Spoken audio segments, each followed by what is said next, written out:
인생이라는 긴 하루에도 어김없이 해가 기우는 오후가 찾아옵니다. 새벽의 싱그러운 공기와 정오의 뜨거운 태양을 지나 이제는 그림자가 길게 들이우는 황혼의 문턱에 서게 되는 것입니다. 젊은 시절 우리는 마치 영원히 아침이 지속될 것처럼 내 몸의 에너지가 고갈되지 않을 것처럼 살았습니다. 세상을 향해 목청껏 소리치고 타인과 거칠게 부대끼며 욕망이라는 이름의 전차를 타고 쉼없이 달렸습니다. 성공해야 한다는 강박, 뒤처지면 안 된다는 불안, 남들만큼은 살아야 한다는 체면 때문에 내 영혼이 헐떡이는 소리조차 듣지 못했습니다. 하지만 40을 넘고 쉰이 되고 어느덧 60을 바라보는 지금, 여러분의 마음속 풍경은 어떠합니까? 거울 속에 비친 내 얼굴에서 낯선 주름을 발견할 때, 혹은 예전 같지 않은 체력에 한숨이 나올 때 우리는 덜컥 겁이 납니다. 어느새 불어오는 인생의 바람이 조금은 서늘하게, 때로는 시리게 느껴지지 않으십니까? 그토록 중요했던 인간관계가 모래성처럼 덧없이 느껴지고 이유 모를 공허함이 가슴 한구석을 날카롭게 찌를 때가 있습니다. 가족을 위해, 회사를 위해 헌신했지만 정작 나는 어디에 있는지 묻게 되는 순간입니다. 우리는 이것을 흔히 갱년기 혹은 중년의 위기라 부르며 애써 외면하거나 도망치려 합니다. 하지만 지혜로운 사람은 압니다.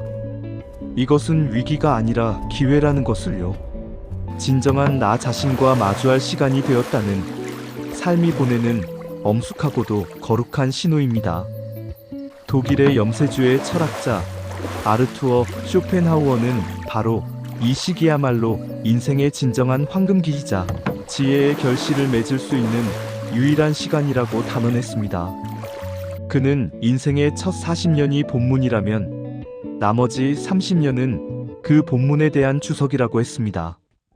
젊은 날의 경험이 텍스트 그 자체였다면 나이 들면 그 텍스트의 숨은 의미와 맥락을 이해하는 해석의 과정이라는 뜻입니다. 본문의 내용을 진정으로 이해하고 삶의 이면을 꿰뚫어보는 통찰은 오직 인생의 후반부에만 가능합니다. 오늘 지혜로운 삶에서는 쇼펜하우어가 전하는 나이 들매의 미학과 고독의 가치, 그리고 다가오는 소멸을 어떻게 받아들여야 하는지에 대해 깊이 있게 이야기 나눠보려 합니다. 쇼펜하우어는 인간의 일생을 흔히 고통과 권태 사이를 오가는 시계추에 비유했습니다. 이 비유는 참으로 뼈아픈 진실을 담고 있습니다. 젊은 날 우리는 무언가를 끊임없이 갈망했습니다. 돈, 사랑, 명예, 권력. 그 결핍을 채우기 위해 우리는 고통스러워했고 밤잠을 설쳤습니다. 그러나 막상 그것을 손에 넣으면 어떠했습니까?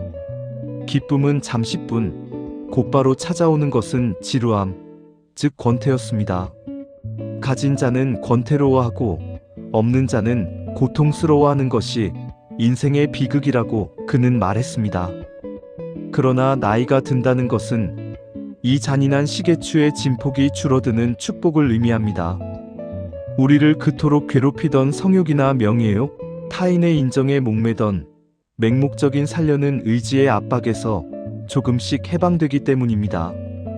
젊음이 폭풍우 치는 바다라면 노년은 그 폭풍이 지나간 뒤의 고요한 호수와 같습니다. 물결이 잠잠해져야 비로소 물속이 투명하게 들여다보이듯 욕망이 잠잠해져야 비로소 진짜 나와 세상의 이치가 보이는 법입니다. 많은 분들이 나이 드는 것을 서러워합니다.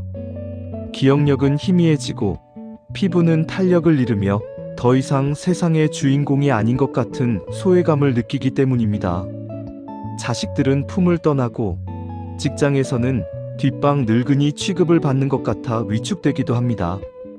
하지만 쇼펜하우어는 단호하고 냉철하게 말합니다. 모든 고통의 원인은 타인에게 있다. 나이 들면 타인의 시선에서 벗어나 오롯이 나에게 집중할 수 있는 자유를 준다. 젊은 시절에 우리는 두꺼운 가면을 쓰고 살았습니다. 남들에게 잘 보이기 위해, 무리에 섞이기 위해, 싫은 사람과도 억지 웃음을 지으며 밥을 먹어야 했습니다. 내 취향, 내 생각, 내 감정보다는 타인의 평가가 더 중요했습니다.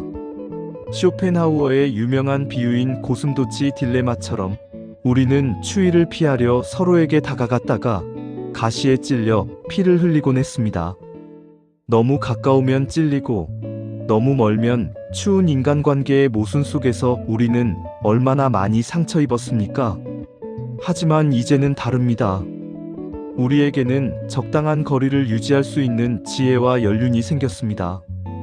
그 거리가 주는 넉넉한 공간, 누구의 간섭도 받지 않는 평화로운 영역, 그것이 바로 고독입니다. 사람들은 고독을 외로움과 혼동하여 두려워합니다. 고독사라는 단어가 주는 공포감 때문에 혼자 있는 것을 실패한 인생으로 치부하기도 합니다. 하지만 외로움이 혼자 있는 고통이라면 고독은 혼자 있는 즐거움입니다. 이 둘은 명백히 다릅니다. 외로움이 결핍의 상태라면 고독은 충만의 상태입니다. 쇼펜하우어는 인간은 고독 속에서만 진정한 자신이 될 수 있다고 천명했습니다. 고독을 즐기지 못하는 사람은 자유를 즐기지 못하는 사람과 같습니다. 생각해 보십시오. 여러분이 진정으로 편안하고 자유로웠던 순간은 언제였습니까? 직장 상사의 비위를 맞출 때였습니까? 동창회에서 자식 자랑 배틀을 할 때였습니까? 아니면 늦은 밤 서재에 홀로 앉아 좋아하는 책을 읽을 때, 혹은 새벽녘 숲길을 홀로 걸으며 새소리를 들을 때였습니까? 우리의 영혼은 타인의 시선이 사라진 그 고요한 틈을 타 비로소 숨을 쉽니다. 내면이 빈곤한 사람은 혼자 있을 때조차 자신의 빈곤함을 견디지 못해 타인을 찾습니다. 끊임없이 모임을 만들고 전화를 걸어 수다를 떨고 TV를 크게 켜두며 침묵을 회피합니다. 그들은 자기 자신과 대면하는 것을 끔찍이 두려워합니다. 내면이 텅 비어 있기 때문입니다. 반면 내면이 풍요로운 사람은 타인에게 기대지 않습니다. 자신 안에 이미 충분한 즐거움과 사색의 재료, 평온이 존재하기 때문입니다. 외부에서 행복을 구걸하지 않는 것, 이것이 쇼펜하우어가 말하는 자족하는 삶이자 진정한 행복의 조건입니다. 나이가 들수록 우리는 내면의 정원을 가꾸는 정원사가 되어야 합니다. 잡초를 뽑고 사색의 꽃을 심어야 합니다. 쇼펜하우어는 노년을 가면무도회가 끝난 뒤의 시간이라고 멋지게 표현했습니다. 무도회장에서 우리는 가면을 쓰고 서로를 속이며 춤을 췄습니다. 화려한 조명 아래서 우리는 모두 행복한 척, 잘난 척 연기했습니다. 하지만 이제 음악은 멈췄고 조명은 꺼졌으며 가면은 벗겨졌습니다. 비로소 우리는 서로를, 그리고 나 자신을 포장지 없이 있는 그대로 바라볼 수 있게 된 것입니다. 이 꾸밈없는 적나라함이 처음에는 당혹스러울 수 있습니다. 그러나 곧 알게 됩니다. 연기하지 않아도 되는 삶이 얼마나 편안하고 홀가분한지를 말입니다. 이때 필연적으로 찾아오는 것이 바로 죽음에 대한 사유입니다. 죽음은 두려운 끝이 아니라 삶의 완성입니다. 쇼펜하우어에게 죽음은 의지의 맹목적인 갈구로부터의 완전한 해방이었습니다. 우리가 밤마다 찾아오는 잠을 두려워하지 않듯 죽음 또한 긴 휴식과 같습니다. 하루를 열심히 일한 사람이 달콤한 꿀잠을 청할 수 있듯 치열하게 인생을 살아낸 사람만이 평온한 죽음을 맞이할 수 있습니다. 그러니 다가오는 겨울을, 다가오는 소멸을 두려워하지 마십시오. 그것은 자연의 섭리이자 고단한 여행자에게 주어지는 안식입니다. 이제 남은 인생을 어떻게 살 것인가에 대한 답은 명확해집니다. 첫째, 건강을 지키십시오. 쇼펜하우어는 건강이 모든 것은 아니지만 건강 없이는 모든 것이 아무것도 아니다라고 했습니다. 여기서의 건강은 육체뿐만 아니라 정신의 명랑함을 포함합니다. 몸이 아프면 마음도 병듭니다. 하루 30분 걷기, 소식하기 등 작은 습관으로 나를 돌보십시오. 둘째, 자신만의 시간을 확보하십시오. 더 이상 의무감 때문에 남의 경조사에 휩쓸려 다니거나 체면 치레를 위해 싫은 자리에 나가지 마십시오.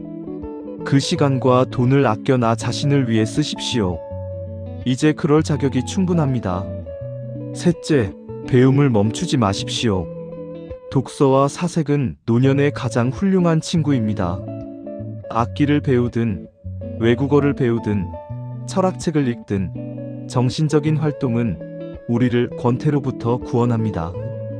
정신의 근육을 키우는 것, 그것이 노년의 품격을 결정합니다. 사랑하는 구독자 여러분, 인생의 오후는 황혼이 물드는 가장 아름다운 시간입니다. 한낮의 뜨거운 태양 아래서는 눈이 부셔 보이지 않던 것들이 은은한 노을빛 아래서는 비로소 선명하게 보입니다. 젊음이 주지 못한 평온과 통찰, 그리고 관조의 기쁨이 여러분 곁에 있습니다. 이제 더 이상 타인의 박수갈채를 기대하지 마십시오.